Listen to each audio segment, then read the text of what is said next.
Assalamualaikum warahmatullahi wabarakatuh. Hari ini saya akan menjelaskan cara mengatasi masalah ekonomi dengan cara baik dan benar. Oke, perkenalkan, nama saya Muhammad Ahmad Khalidi Pamungkas dari SMA Negeri 11 AS kelas 10F.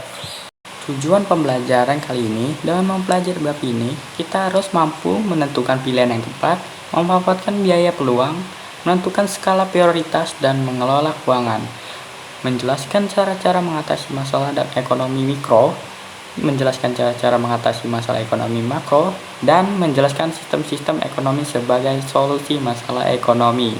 Yang pertama atau yang A, menentukan pilihan yang tepat.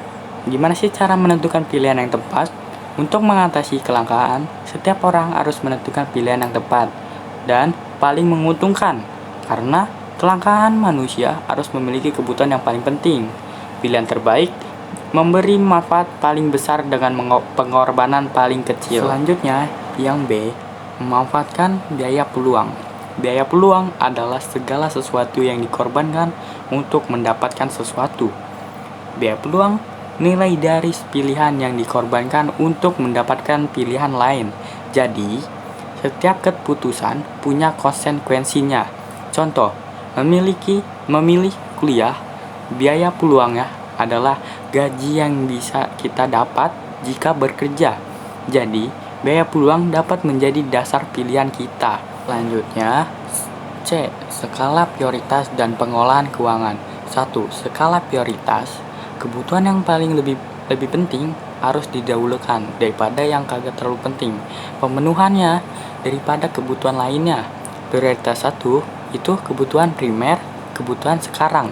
Dan prioritas kedua itu kebutuhan sekunder dan kebutuhan masa depan. Dan prioritas paling terakhir adalah kebutuhan tersier atau termahal. Yang kedua, pengolah keuangan. Gimana sih kita cara mengolah keuangan dengan baik dan benar? Pengolah keuangan dapat dengan cara yang pertama, membuat pembukuan keuangan agar kita tahu penghasilan dan pengeluaran kita dalam hari itu atau hari yang akan datang. Yang kedua, memonitor dan mengevaluasi secara berkala. Kita akan mengevaluasi atau memonitor secara berkala untuk masa depan atau masa yang akan sekarang, agar penghasilan dan pengeluaran kita dapat direncanakan. Yang terakhir atau yang ketiga, itu membiasakan diri menabung untuk masa depan, untuk kita yang barang yang kita yang inginkan atau apapun yang kita inginkan untuk bisa tercapai. Dengan cara menabung, kita pasti dapat mencapai barang yang kita inginkan. Selanjutnya, D. Mengatasi masalah ekonomi mikro. Ekonomi mikro itu ada 5. Yang pertama, menentukan pilihan yang tepat untuk mengatasi masalah kelangkaan. Contohnya, faktor produksi tenaga kerja. Kedua, sinergi antar pelaku pasar dan industri untuk membentuk satuan yang lebih besar. Contohnya kerjasama antara Nokia dan Microsoft. Yang ketiga, membentuk kesepakatan di antara produsen dan konsumen. Dan yang keempat, menggunakan teknik analisis ekonomi mikro.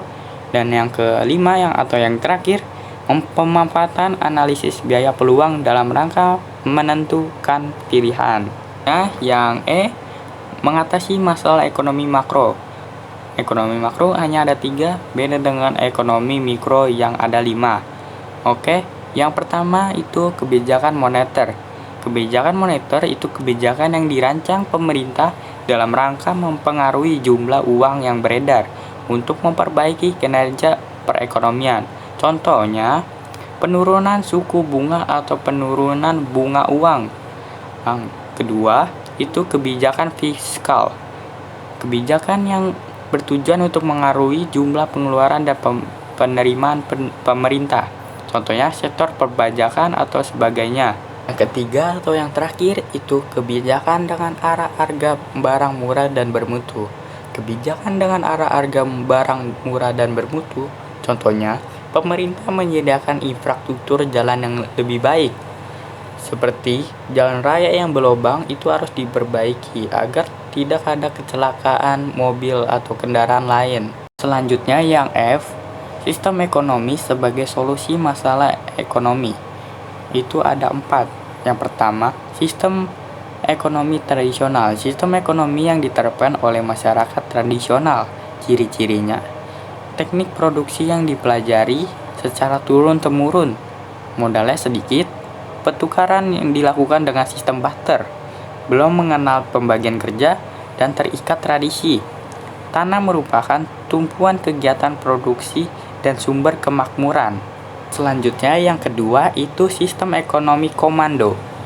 Peran pemerintah sangat dominan, sedangkan peran masyarakat atau pihak swasta sangat kecil. Ciri-cirinya, alat dan sumber daya produksi dimiliki dan dikuasai negara atau sesuatu pemerintah di dalam negara itu. Rakyat tidak bebas memilih pekerjaan. Kebijakan perekonomian diatur pemerintah. Yang ketiga itu sistem ekonomi pasar. Sistem ekonomi di mana kegiatan ekonomi yaitu produksi, distribusi, dan konsumsi dilakukan oleh orang swasta atau sebagainya. Ciri-cirinya, semua sumber produksi menjadi milik masyarakat.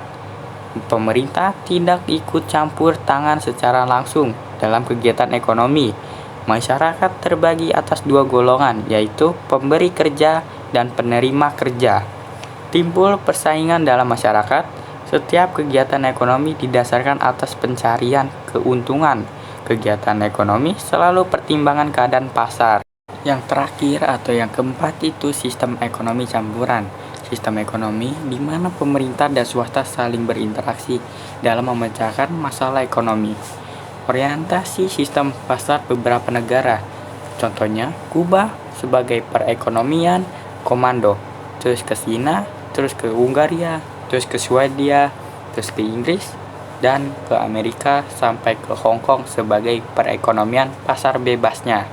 Sekian dari materi hari ini. Terima kasih sudah menyimak dan menonton video ini. Wassalamualaikum warahmatullahi wabarakatuh.